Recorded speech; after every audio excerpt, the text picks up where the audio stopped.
ay nasa biyahe pa. By the way, magandang hapon po sa ating lahat. So, ang ating subject today, wala po akong tawag nito. Wala akong tawag nun. PowerPoint.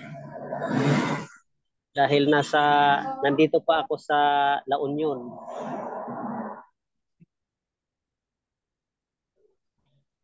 Siguro next time, hindi man natin maubos i-discuss to ngayon kasi madami ito. So, next time ay ituloy na natin. So,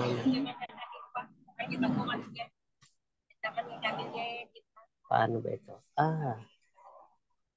Presentation. Zoom.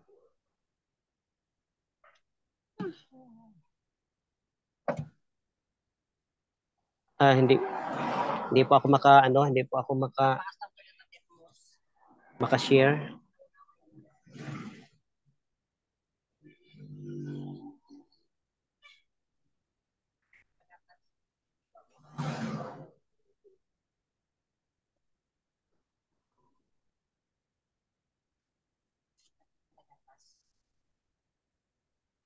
Okay, good afternoon everyone. Ang ating po subject ay Principles of Evangelism in the Life of Jesus.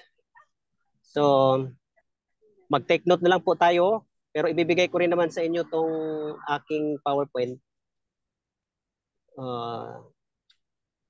next time. So, ako po ang inyong professor this afternoon. Ang ating po subject ay Principle of Evangelism, the 01.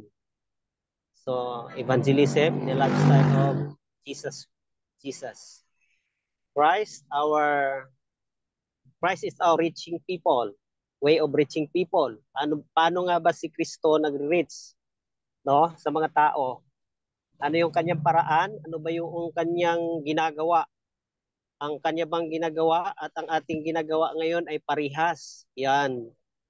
So, paano ba yung aroma ng kanyang pagsasalita at yung ating panahon ngayon? So, kung makikita natin, saan mang dako tayo naroon, merong tinatawag na problema ang ating mga church. So ako po, tinatawag ko po yan na cancer of the church. No, bakit? Kasi nga sa umaga, sa ay madami, pagdating ng AY ay nawala. So, ano yung prinsipyo ng evangelism na ating daladala? Bakit ganito ang nangyari sa ating mga church? Ako po ay nalulungkot sa loob ng 2 linggong pag-ikot ko dito sa Ilocos. May mga church pala na hanggang 10 o'clock lang ang kanilang church service. At wala na silang AY. No? May mga kwento na hindi maganda. So kaya nga ako'y nalulungkot. Sabi ko nga sa aking makasama, gusto kong bumalik sa lugar na ito. No, kasi nakikita natin kung ano yung pagkakulangan, no? Kakulangan. So, sabi nga dito, when every other voice is hushed, we must individually hear Him. No? Dapat tayong makinig. Dapat natin siyang pakinggan. Kasi yun ang ating kailangan. No? Okay.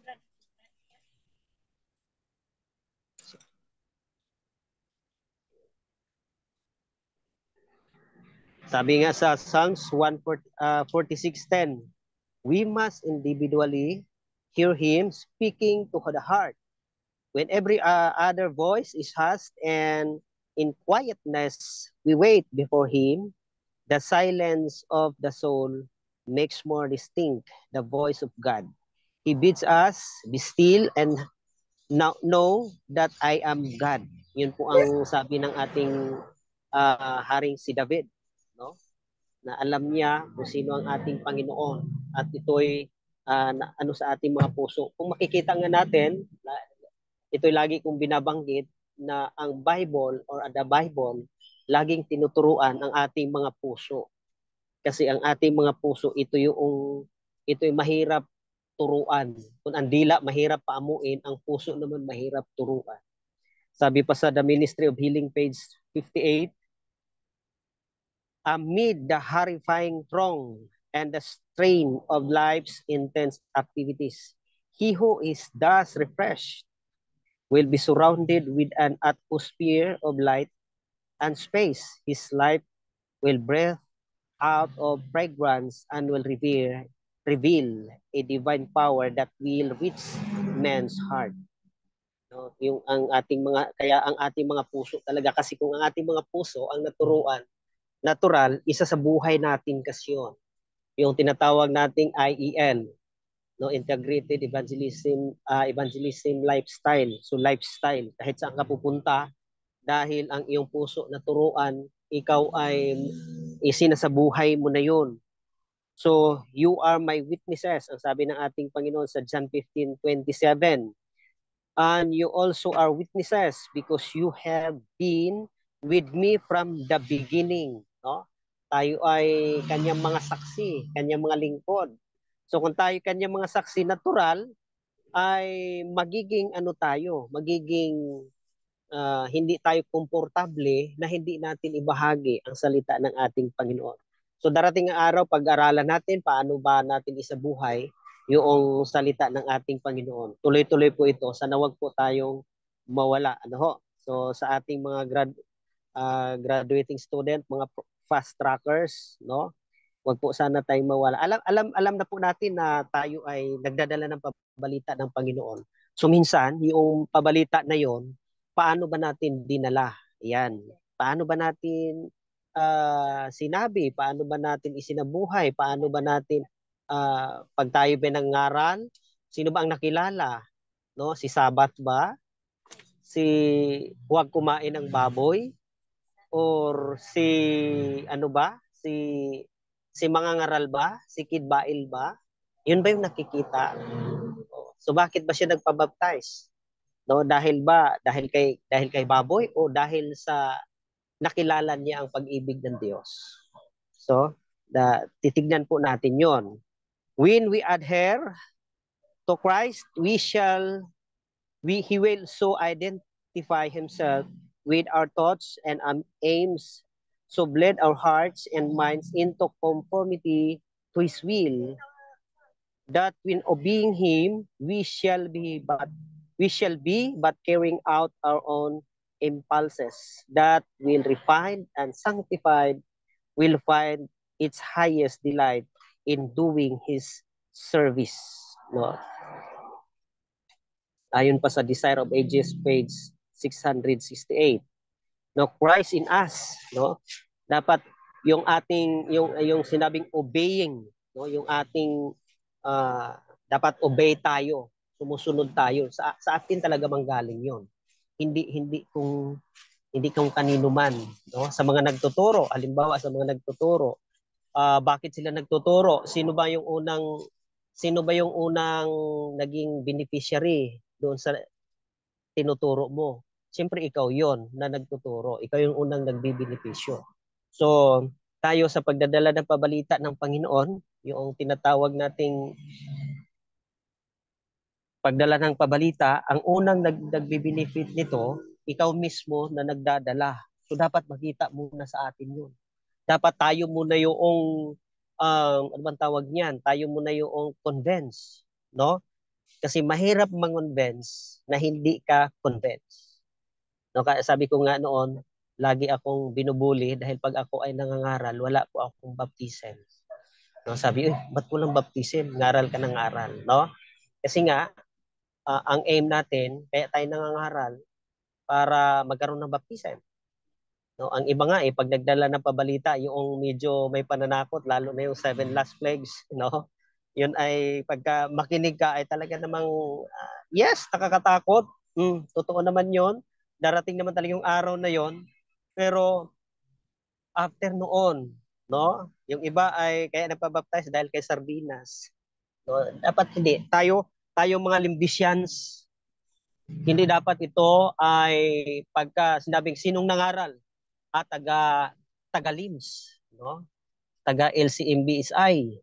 So dapat pagka doon be proud tayo na uy, nangaral tayo, dala-dala natin yung ating school, and then dapat kakaiba yung ating pagdala ng pabalita, no? Hindi kagaya nung pagdala nila ng pabalita. Dapat yung ating kakaiba. Mas kakaiba siya at mas nai-emphasize ang pag-ibig ng ating Panginoon at mas nakilala ang ating Panginoon, ang ating Panginoong Hesus. Dapat yun ang unang nakikilala talaga. Hindi yung ating sarili. Kaya nga sabi dito, sa pagpapatuloy, young men, make up your mind. Either start working or else get out of town. No? Di po, baka sabihin ng iba nating mga klaseng may mga edad na senior citizen at para sa lang mga kabataan lang pala yun. No? Ito po ay na-identify sa mga kabataan. Pero hindi lamang po ibig sabihin na para lang sa mga kabataan. No? Kaya nga sabi nga sa akin nung ako ay nandoon sa ating church sa Pandaitan, may nagtanong sa akin, sabi sa akin ay, ilang taon na po kayo, sir? Sabi ko, 40. Sabi ay bata pa. So, lives begin with 40. Sabi ko, ay ganun po ba? So kaya nga, pag sinabing young, hindi po ito tumutukoy lamang sa edad, no? Kundi tumutukoy ito sa ating pagkatao, sa ating sarili, no? Hanggat may lakas tayo, no? Hanggat may lakas. Kaya nga, naalala ko yung lecture ni Doc Arnel, sabi niya, pagka matanda na, saka na magsabing, gusto ko sanang maglingkod. Pero hindi na, huli na ang lahat. Kasi nga, iika-ika na. No? Ibig sabihin, hanggat may lakas tayo. Kaya nga, dito po sa Orsadan Church sa Suyo, Ilocos Sur, last week, nagkaroon po tayo ng tinatawag na revival. No? Revival. Kasi nakita natin yung church, may ano talaga, kumbaga ay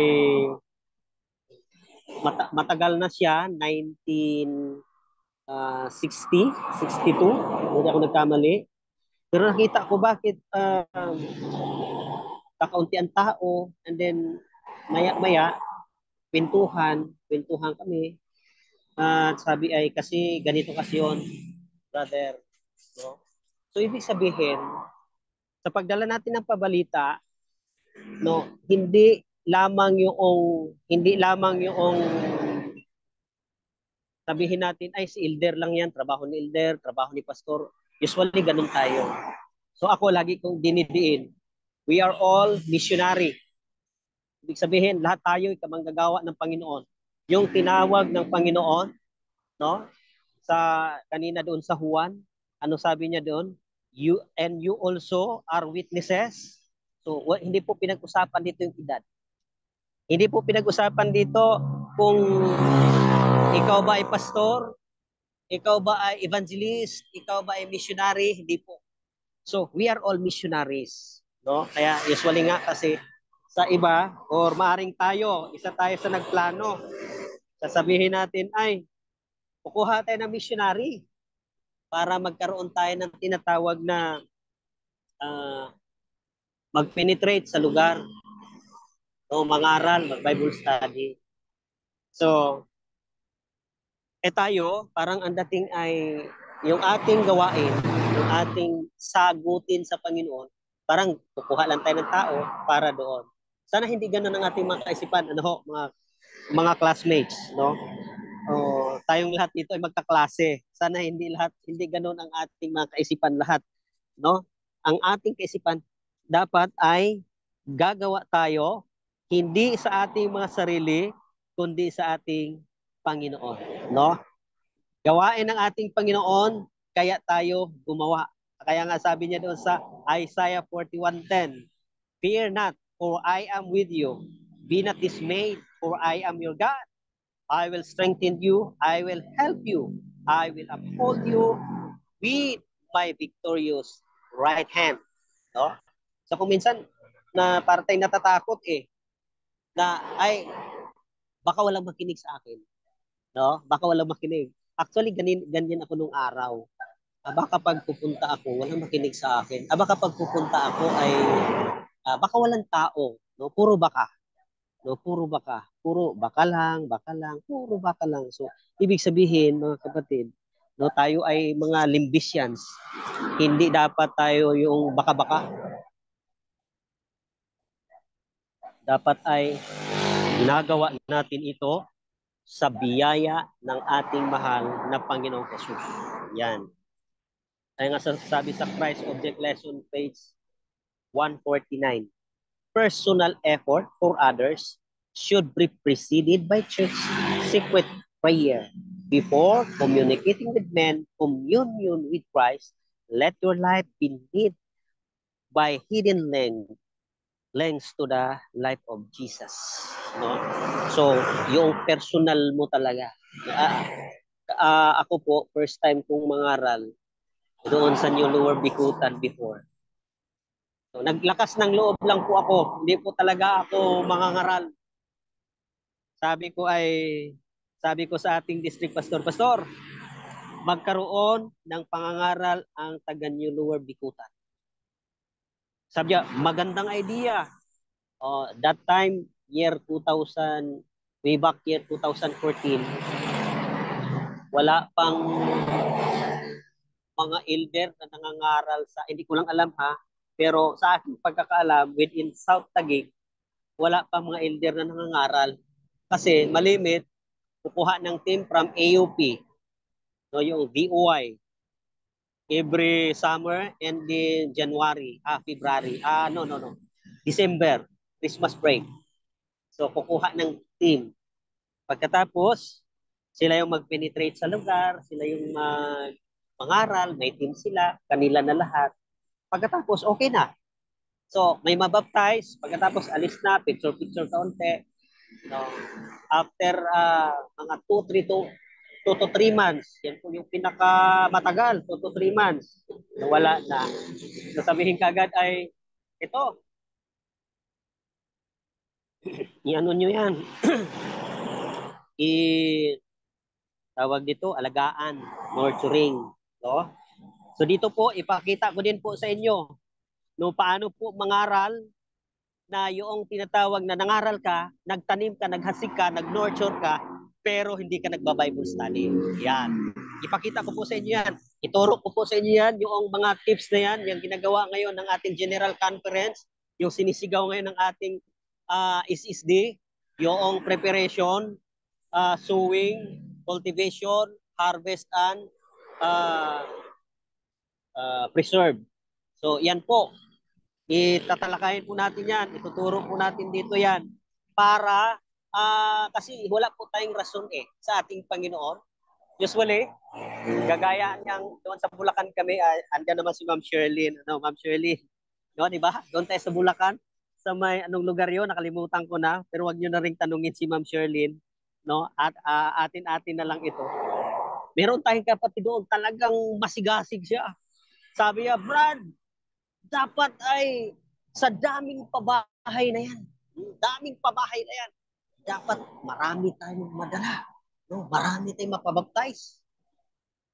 So, ako po, dahil limbisians ako, at the same time, no, nag-a-upgrade tayo sa biyaya ng Panginoon. Tinuturuan tayo ng ating school paano mangaral na magiging matatag yung ating mga inaaralan.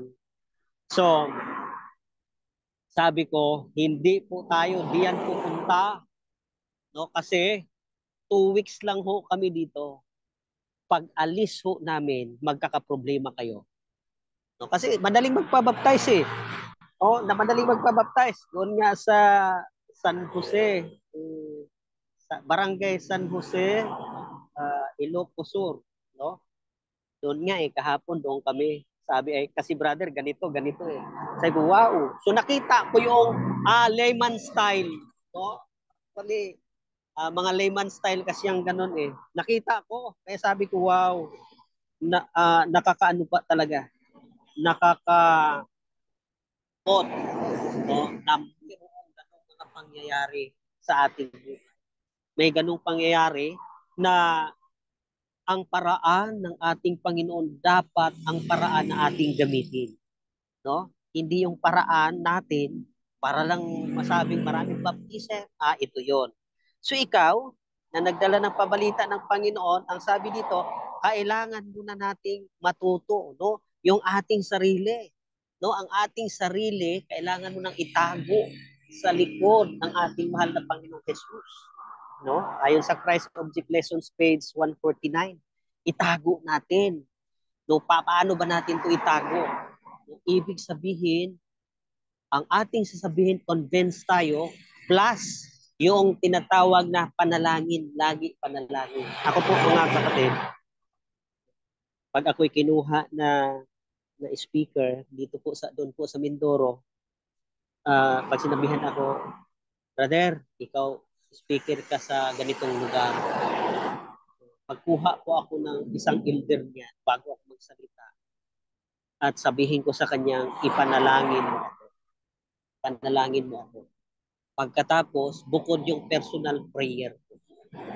Bukod yung personal prayer ko at yung family ko at yung mga kapatid na nanalangin para sa akin.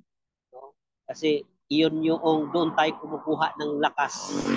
So, yung ating kapatid dati, sabi niya, Brad, nakikita namin pagka tuloy-tuloy kaming nanalangin habang ikay nagsasalita, nakikita namin na yung iyong sinasabi parang mas powerful. No? So, ibig sabihin, itago natin ang ating sarili sa ating Panginoon Jesus. O hindi lagi na hindi yung sige, mangaral ako, bahala na sila masaktan. Ang mahalaga, sinabi ko yung katotohanan. At ang katotohanan ito kaagad ang mga rason natin. Ang katotohanan ay ang salita ng Diyos ay matalas pa sa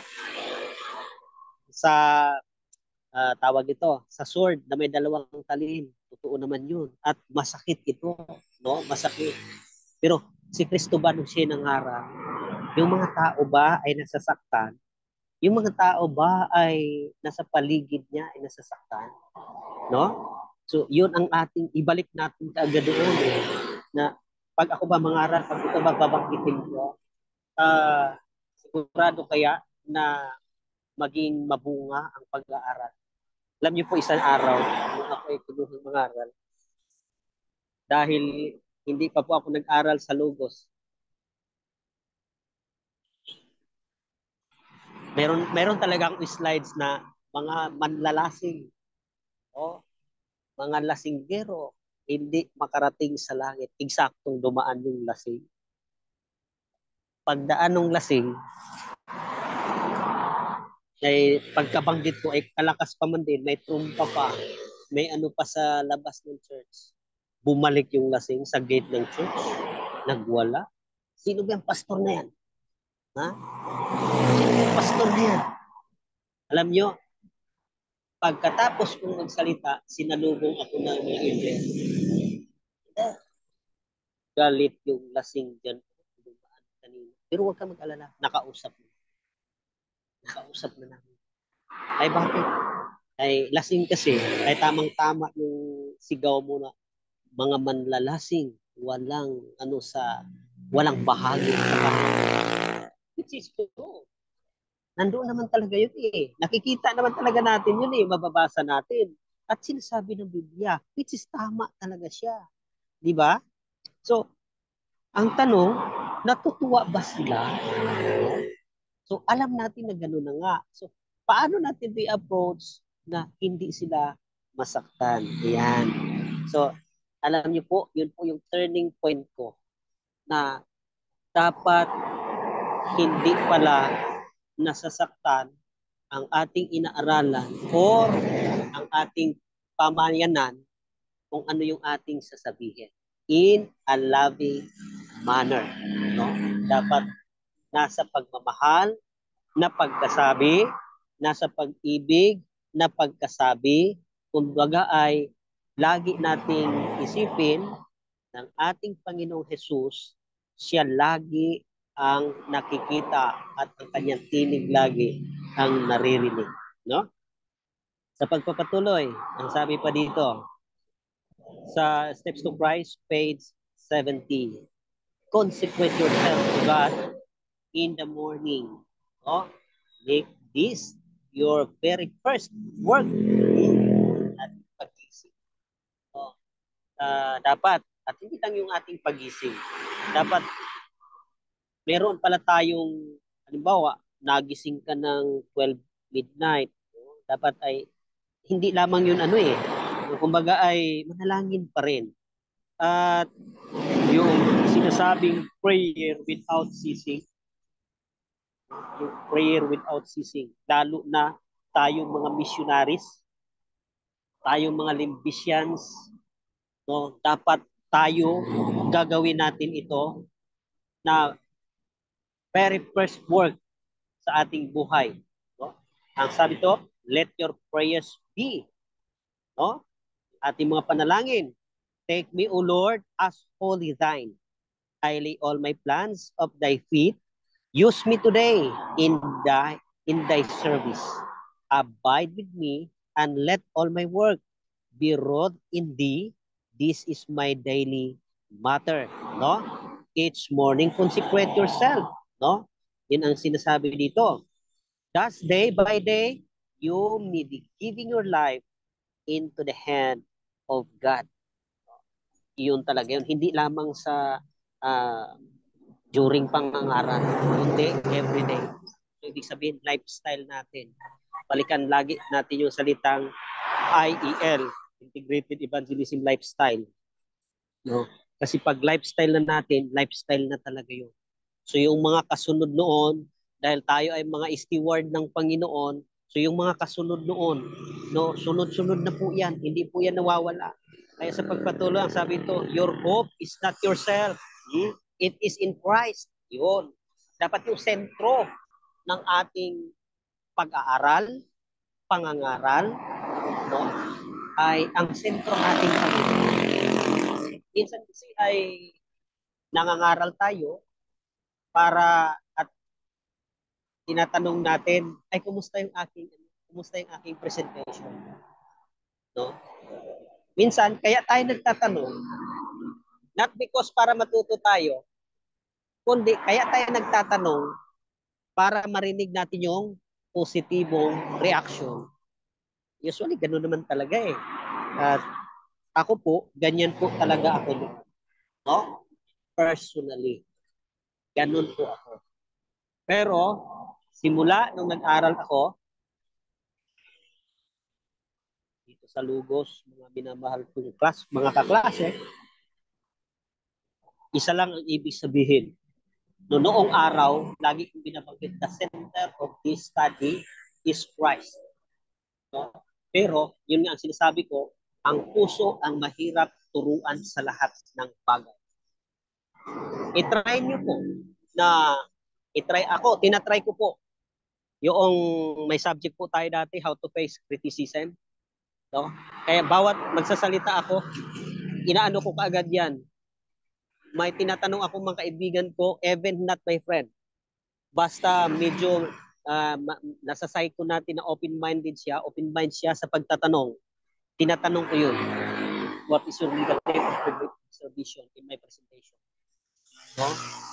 So, sabi pa ng aking isang kaibigan, bakit naman bro, yan ang tinatanong mo? Di ba dapat ang itatanong mo kung ano yung ano? Sabi ko, sagutin mo lang yung aking tanong. Kasi, ang pinakamahirap sa lahat, yung ating mga negative na nagawa natin, no, ayaw kasi natin minsan marinig yun. No? Sabi nga sa stewardship ni Mrs. White, sabi niya doon, the first, no, ang pinakaunang kasalanan, not in pride, kundi selfishness. Selfishness. Kasi itong selfishness, nakikita mo yung sarili mo eh. No? Yan po ay mahabang pag-aral. Maybe madadaanan yan sa ating mga pag-aral no, kung bakit ang isang mangangaral, ang prinsipyo ng Ebanghelyo dapat ay maging sentro ang ating Panginoon. Madadaanan po yan. No? Ay, huwag po kayo mag-alala. So lahat yan ay makikita natin. Ang sabi dito sa pagpapatuloy, your hope your weakness it is united to His strength. No? Yung ating kahinaan ay iano natin sa kanyang kalakasan. Your ignorance to His wisdom. Your frailty to His enduring might. So you may are not to look you at yourself, not to let the mind dwell upon self, but look to Jesus. Sabi pa sa Steps to Christ, page 70, dapat doon lagi tayo nakatingin sa ating Panginoon. No? Ito po ay ginagawa ko hindi para sa aking sarili, kundi para sa aking Panginoong Jesus. Yan. Doon palagi, balik lagi doon, sentro palagi, laging siya. Laging ang tanong natin ay ano ang sinasabi nito tungkol sa ating Panginoon at anong sinasabi nito para sa akin. Yan. So, diyan pa lang po magkakaroon na tayo ng reflection yan sa mga ganyan. So, every worker who follows the example of Christ will be prepared to receive and use the power that God has promised to His church for the ripening of earth's harvest. Morning by morning, as the heralds of the gospel kneel before the Lord and renew their vows of consecration to Him. No? Yan po ang ating panghawakan, no? Yung pangako ng ating Panginoon. Ang sabi pa sa Acts of the Apostles, page 56, no? He will grant them presence of His Spirit, no? Sinabi niya kaya minsan tayong parang nahihiya. Sa bagay, diyan naman tayo nagsimula. Yung medyo nahihiya ka pa, pero pagka ibigay natin sa Panginoon, sigurado at tiyak, mawawala ang bagay. Kasi yan po, mga minamahal, subok ko na ho yan. Subok ko na po yan sa ilang panahon ng paglilingkod ng itong lingkod sa iba't ibang lugar sa biyaya ng Panginoon ay nangyari ang kanyang kalooban, hindi yung atin, hindi sa atin. Sabi to, as they go forth to the day's duties, they have the assurance that the unseen agency of the Holy Spirit enables them to be laborers together with God. Yan po ang sinasabi. Minsan, magtataka tayo. Ba't ko nasabi yun? Wala naman yun sa ating pinaghahandaan. Pero dahil ang gumagawa ay ang banal na Espiritu, so, kaya ang mga bagay ay naging smoothly. No? Smooth. Kasi, number one, kailangan ng ating mga puso ay natuturuan, tinuturuan, nagpapaturo. Yan. Nagpapaturo. Ako po, ang akin pong ginagawa, kumukuha po ako ng experience. Hindi lamang sa mga matandang mga manggagawa, maging sa mga bata. Pinapakinggan ko yan. No? Kinukuhaan ko ng idea. Kaya bilang tayo yung mga ngaral at nag-aaral, hindi lamang tayo pag natapos tayo dito sa Logos na naging master tayo, naging doktor tayo, naging kung ano man ang ating narating. So ibig sabihin hindi lamang po 'yan yung hindi lamang po diyan nagtatapos, no? Yung tinatawag nating education, no? Nagpapatuloy po 'yan maging sa langit na bayan, may pag-aaral nga tayo doon, no? Mga kapatid. So tuloy-tuloy po 'yan. So, ano pa? Sabi sa 2 Corinthians 2:14, through witnessing, let people experience acceptance, affection, and attraction to the Lord. It is Christ in us spreading the fragrance of His life through us. Sa pamamagitan natin, makilala ang ating mahal na Panginoon. No? Doon tayo. Minsan yung salitang ang husay mo talaga, Brother Kim. Dito, medyo mag-iingat po tayo. Pag nakarinig po tayo ng ganon, so mag-iingat po tayo kasi usually, dito kasi papasok yung tinatawag na pride. No? Pag babataas, dito papasok kasi yun. Kasi minsan, Pagsabihan tayo, wow, ang husay mo talaga. So parang nabubus ka eh. Parang naano ka.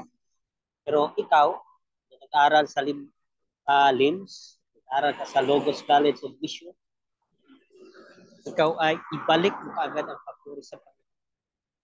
Ibalik agad natin na praise God. Glory to God. No? Pinakamahusay ang ating dakilang Diyos. Pinakamahusay ang ating Panginoon. No? A fundamental part of Christian witnessing involves how we come across to people, how we listen, how we care. No? Ito po yung libro po. Hindi ko alam kung yung nabanggit ko nung Miyerkules na libro doon sa ating Ekalayo. Yung libro na yon na Preserve, Discipleship Preserve, no? Ito po yon. Yung fundamental part of Christian witnessing involves how we come across to people. Paano ba tayo makasama sa mga tao? How we listen. Paano tayo makinig sa kanilang mga suliranin? Paano tayo makinig sa kanilang mga hinaing? Paano tayo makinig sa kanilang mga kwento? Yan. Paano ba natin gagawin yon? How we care, no? Tayo talaga baga ay nag-care sa kanilang kaligtasan. O baka naman kaya tayo gumawa kasi mayroon tayong matawag goal of evangelism. Kagaya ngayon, pag mag-evangelism ka, may mga care group evangelism yan kahit saan. May budget yun na 5,000. Ang iba, 10,000. Pagkatapos, sabihin sa'yo, okay, ang goal mo, 10 kaluluwa. Diba? So, dito po, doon po sa Mindoro, nagbigay ng 10,000. 10,000. Sabi ay, ito yung ikagasto. Hindi ginasto. No? Mayroong, ang sabi daw nung elder, ito, ano lang ito ha, wag niyo pong gayahin. At kaya ko po binanggit ito para tayo matuto. No? Sabi ni Mrs. White, lahat ng kaluluwa na nadala natin sa paanan ng Panginoon, pananagutan natin sa Panginoon. No? Kaya medyo mag-ingat tayo. Kaya meron tayong pag-aaral sa yung Acts module natin na upang maiwasan natin yon, hayaan natin ang kaluluwa na magpasok. Ito po ang mga sinasabi nila doon ng elder na yon. Sabi ay, sige, pagkatapos ibabaptize, may budget kasi kami dito na halagang 10,000. No? Yun ang pagkasabi. So, wala tayong merienda. Ito ibibigay namin sa inyo kung kayo'y magpabaptize. Ba? Alam niyo mga kapatid, 2 pamilya, lahat ng pabaptize. Wow. Tuwang-tuwa ay isipin mo, mayroong kaagad na 12. So, gabi-gabi talaga yun, nakinig doon. Punta doon, gabi-gabi. Nakikinig. At ito na, nung i-baptize, ay siya, talaga namang ang daming baptise. Pagkatapos ng baptise, sabi, ngayong sunod Sabado, namin ibigay ang inyong pera kasi wala pa sa nasa treasurer pa. Ay siya, puntahan ka agad pagka sunod Sabado, puntahan agad yung mga ilang pamilya yun. Puntahan. Tuwang-tuwa yung isang pamilya. Magkano na po? 3,000. 3,000. The following Sabbath, nagsimba din muli yung 2 pamilya.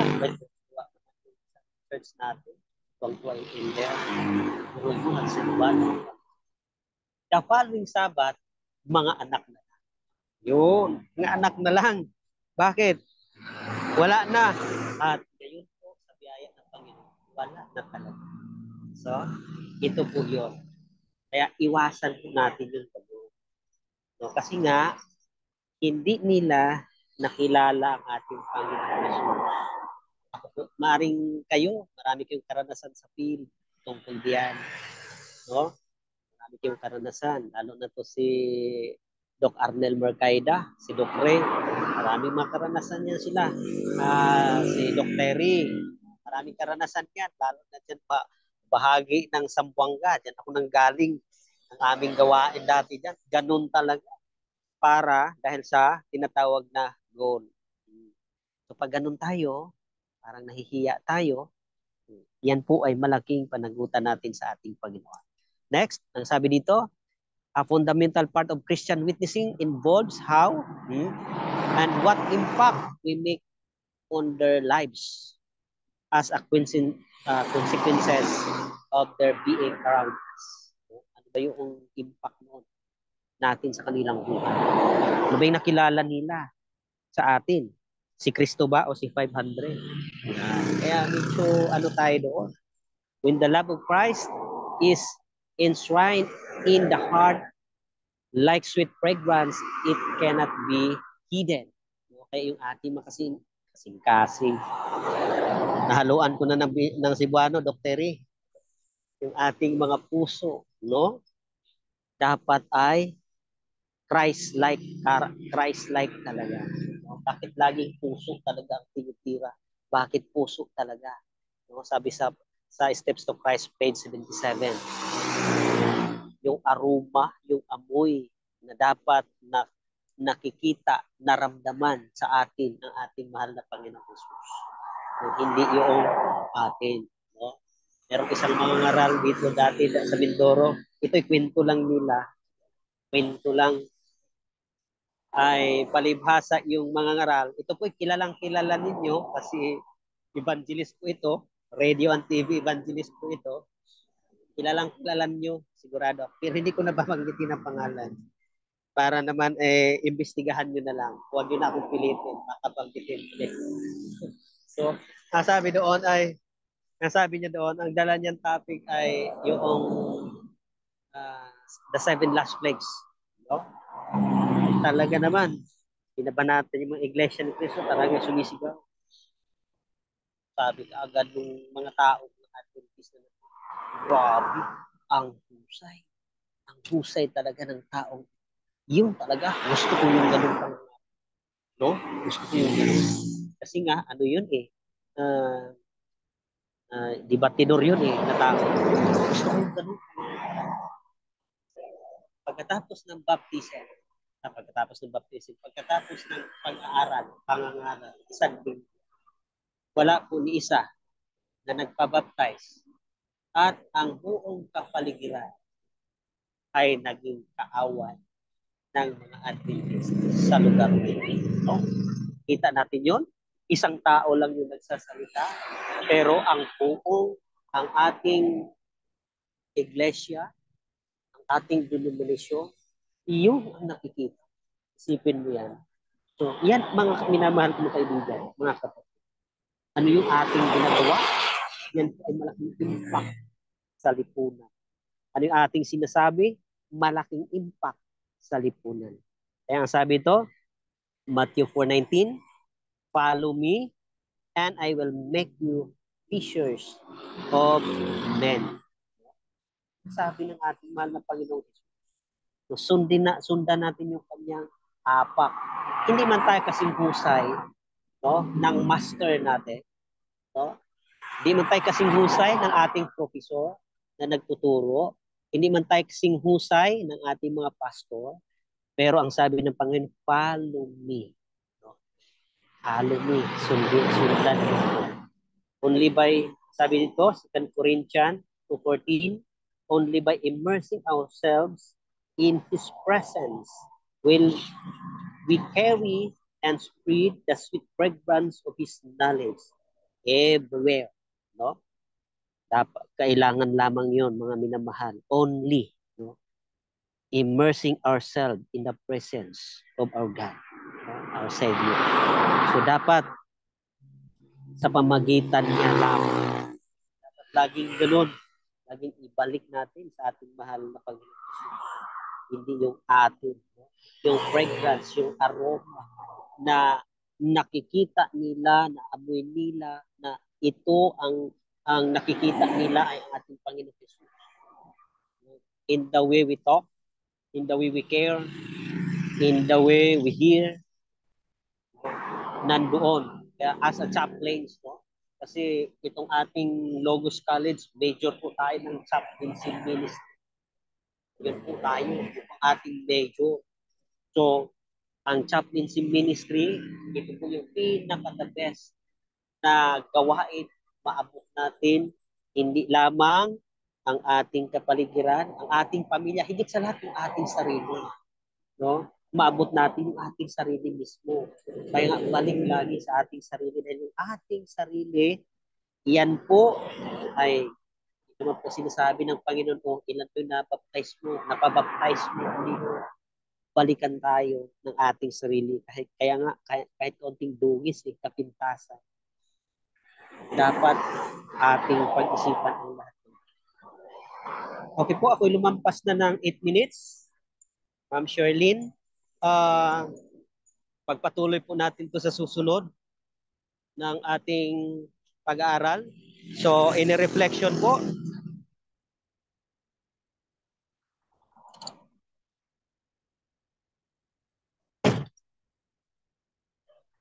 may mga tanong po kayo o ako magtanong? Okay na po. Ikaw na magtanong, sir. Tama. Clear po, clear. Ikaw na lang magtanong. Sir, ikaw na lang. Sige, ganito na lang, reflection na lang. No, yung ating napag-anuhan yan. Tapos, pakipasan nyo lang sa akin yung inyong mga reflection. Yung hindi ko po, friend, paki-ano nyo na lang po, Kid Bael, pwede nyo po ipasa dyan. Makikita ko naman yan sa request. No?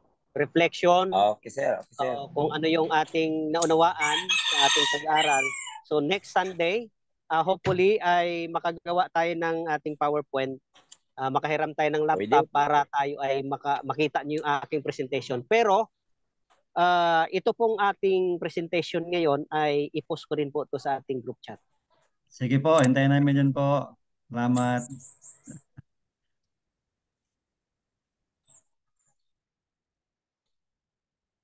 Okay, so it's our time now.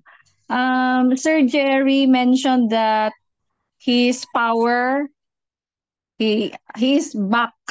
Okay, his power is back. So, the first 30 minutes siguro will be with Sir Jerry, and then the last 30 minutes ay yung atin pong subject. Okay, so Sir Jerry, are you there? Yes, ma'am. Good afternoon. Okay, you may go ahead, sir. Pero sa regular class man yung ano po, ma'am, Daniel and Revelation. Okay. Meron pa wala kayang yung kaklase natin. I thought sa meron pa fast kayang tracker regular ito. class dito? Ako Fast po. trackers na po ito. Ako kita. Fast trackers na. So, ano po ang plano natin? Nag-out na po sila. Umalis na po hanggang. Okay. So, we will continue with our class na lang, no? Yes po. I'll yes, give ma'am. you siguro 4 minutes break. 4:15 po tayo start. Thank you.